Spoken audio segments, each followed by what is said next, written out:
You're in Washington here today in partnership with Americans for the Arts and the Impact Arts and Film Fund to promote your new movie, Me and Orson Welles. And I know there's a whole movie theater waiting to hear from you guys afterwards. Really wanted to know, of your time in Washington today, what was your highlight? You met with some folks at the White House, went up on the Hill, sort of what was the highlight of your day today?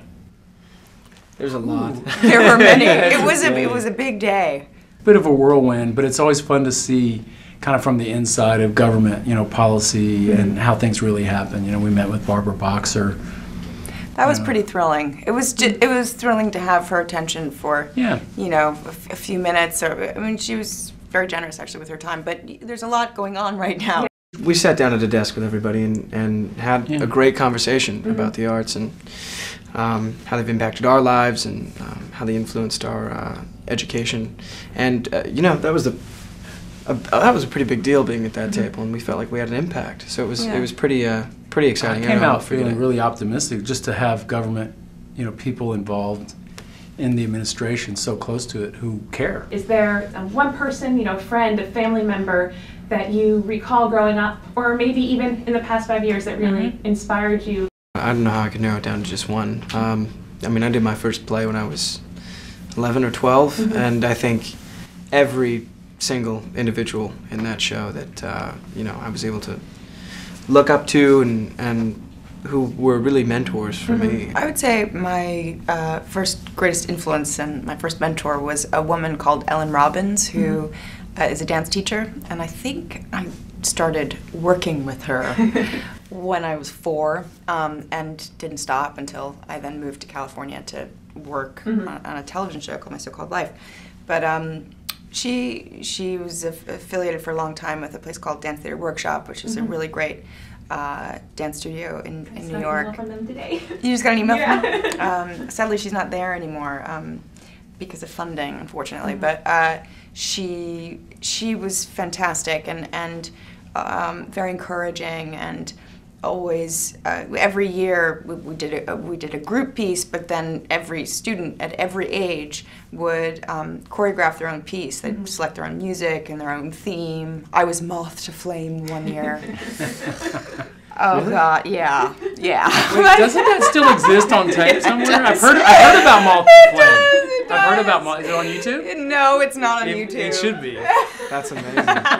Moth to Flame. No, but she, and actually I returned to dance a few years ago, and I did a duet with one of my best friends who became a professional dancer and who also was in Ellen's class. And even then, when she came to see our piece, she said, "You still need to choreograph your own pieces." But she really made us feel like we had a point of view and we were artistically relevant, and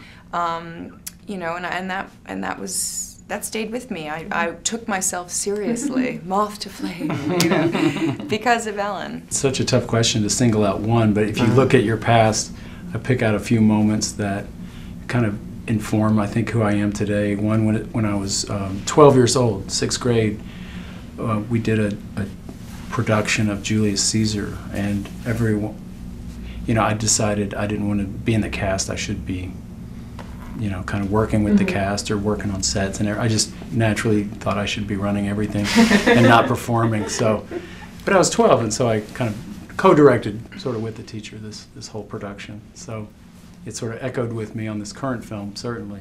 But I don't know, I had a teacher in high school who gave me a lot of encouragement in the arts. She just kind of, I had it through the years. Someone says, "Oh, you're good," but I didn't grow up in that. Really, having a career in the arts was not an option at the time in the place I grew up. So I came to that a little later.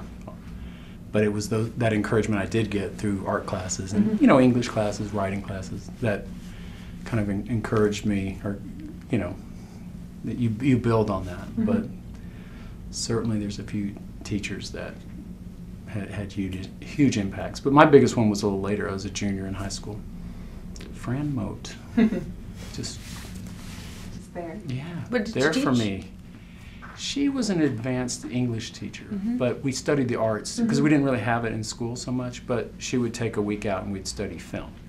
She'd take a week out and we'd do theater. We'd read plays and we talk. So it was kind of arts history education, and get out a film strip and draw on it. And so it was under the guise of English, but it was really all-encompassing. It was advanced, so it was. I didn't really qualify to be in the class because my grades weren't good enough, but my sophomore English teacher recommended me. Teachers are the unheralded, uncredited people in this world, that it's a one-way. Yeah. They give it to you. It's hard to give it back. All you can do is pass it along in any way you can. But you know, we're all have that influence on each other's lives. But today was perhaps a first step in the right direction. Yeah.